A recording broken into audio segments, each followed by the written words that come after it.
Welcome to Stats Madness. Joining me today is Frank Hardy, our expert guest. We're diving into Everton's 1-2 loss against Liverpool. Everton now sits 10th with 47 points, while Liverpool is 5th on 55. Let's start with the match breakdown. Thanks for that overview, Frank. Now, despite Everton's 1-2 loss, how did the stats paint the match picture? The 1-2 result doesn't tell the full story. Everton missed 2 big chances, while Liverpool missed none. Shooting accuracy was close, with Everton at 4 shots on target to Liverpool's 6. However, Liverpool dominated ball possession, 56% to Everton's 44%. Interestingly, Everton created more big chances, 3 to Liverpool's 2, showcasing their counter-attacking strategy. Those match facts were enlightening. Now, how did the team categories stack up in terms of tactical dominance? It was a tactically split contest. Everton dominated defensively with 65.3 versus Liverpool's 37.6, a 27% edge. However, Liverpool excelled in attack, scoring 60.9 against Everton's 47.2, a 13% advantage. Possession-wise, Liverpool again led, controlling 50% compared to Everton's 40%, an 11% difference. Each team showcased strength in different dimensions. So in tactical terms, Everton's defensive strategies were impressive. But how did their overall playing style influence the match's outcome? Everton's defensive setup was indeed strong. They led in blocks with 4.0 over Liverpool's 1.0 and tackles with 28.0 against 13.0. This defensive edge allowed them to absorb pressure effectively, though their direct play style only resulted in a 38.0% success rate for long passes. Wait, really? That's a significant defensive performance. But how did that affect their offensive and possession tactics? Offensively, they focused on crosses, leading with 16.0 total crosses compared to Liverpool's 10.0. However, only 25% of these were accurate, highlighting inefficiencies.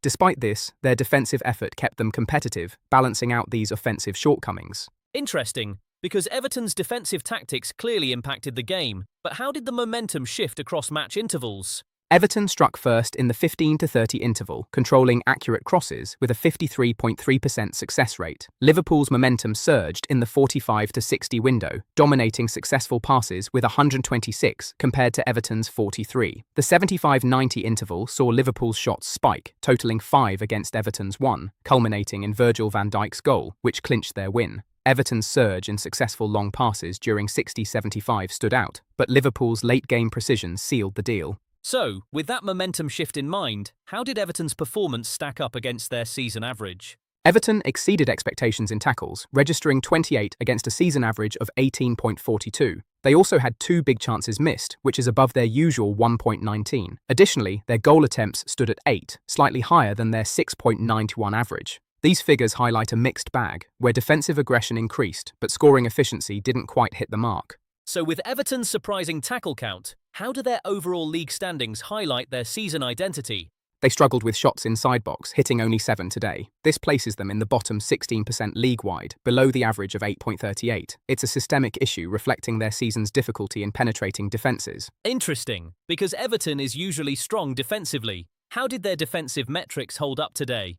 Despite being top 10% for blocks, they recorded just 4 today, below their 4.42 average. It suggests an identity crisis in defence against the league norm of 3.66. Given Everton's current league standing, how do they compare to their mid-8 peers in key stats? Everton excels in big chances missed with only 1.19 per match, outperforming Brentford and Crystal Palace. However, they lag in big chances created, averaging just 1.85, below Brentford's 3.19. Their shots total average of 11.03 also trails AFC Bournemouth's 13.76. Finally, with a 43.58% ball possession, they fall behind Newcastle United's 52.97%, highlighting areas for improvement. While Everton's numbers show areas for growth, how does Liverpool stack up against their own season averages? Liverpool's performance is concerning. They registered 0.0 big chances missed, starkly lower than their 1.87 season average. Additionally, they made just 1.0 block, well below the 3.24 season norm. Lastly, their accurate crosses fell to 2.0 from a 4.27 season average.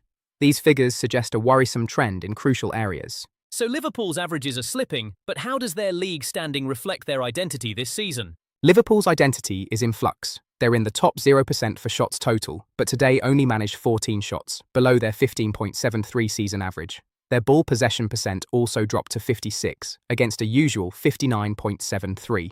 Wait, really? And does this reveal anything about their defense? Absolutely. Tackles remain a systemic issue with just 13 today, against a league average of 16.73. However, interceptions improved with 9 today, up from their season average of 6.91. From slipping averages, let's benchmark Liverpool against their top 6 peers. How do they stack up? Liverpool excels in efficiency, missing only 1.87 big chances per match, better than Arsenal or Man City. Their 15.73 shots per game also outpace Man United and Arsenal. However, they lag in creativity, creating just 2.72 big chances versus Man City's 3.16. On long passes, their 46.64 average keeps them competitive, surpassing Arsenal and Chelsea. After benchmarking Liverpool's efficiency, let's dive into individual performances. Who were the standout players on the field? Sure, Jamie. Cody Gakpo was phenomenal in the forward line, earning a 7.93 rating, driving Liverpool's attack. Beto impressed for Everton with a 7.35. In midfield, James Garner stood out for Everton, scoring a 7.33. Ibrahima Konate solidified Liverpool's defence with a 7.21. Lastly, Jordan Pickford-Marxen was Everton's best goalkeeper at 6.65, though the unit struggled overall. We saw how players rated on the field, but let's dig into Cody Gakpo's performance. How did he compare to his season average? Cody Gakpo was sharp in rating, recording 7.9, above his typical 7.1 output. He delivered a masterclass with 3 shots on target, smashing his 1.5 seasonal average. However, he struggled with goals and accurate crosses, hitting 0 in both, well below his usual 1.0 and 1.2. Cody Gakpo's performance was a mixed bag, but how does he stack up across the league? Cody Gakpo ranks in the 84th percentile for wingers, showcasing elite-tier match ratings with a 7.93. This places him ahead of notable names like Bukayo Saka from Arsenal, who averages 7.21.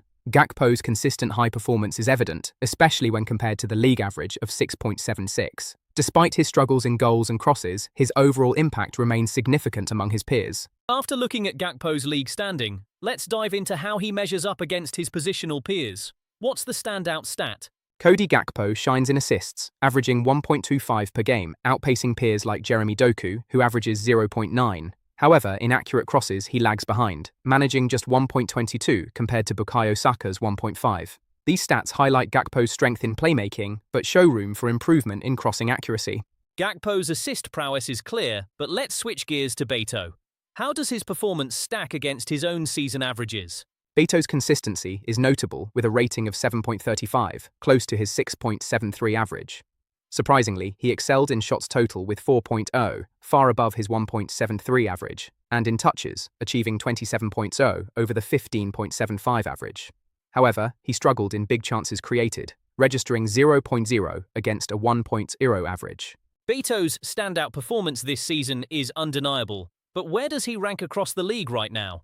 Beto's current league standing is quite interesting. He posts a rating of 7.35, which places him in the 45th percentile among forwards. This is solid, given the league average is 6.75. While he's not at Erling Haaland's level, who sits at a 7.37 rating, Beto holds his ground well and shows an improving trend.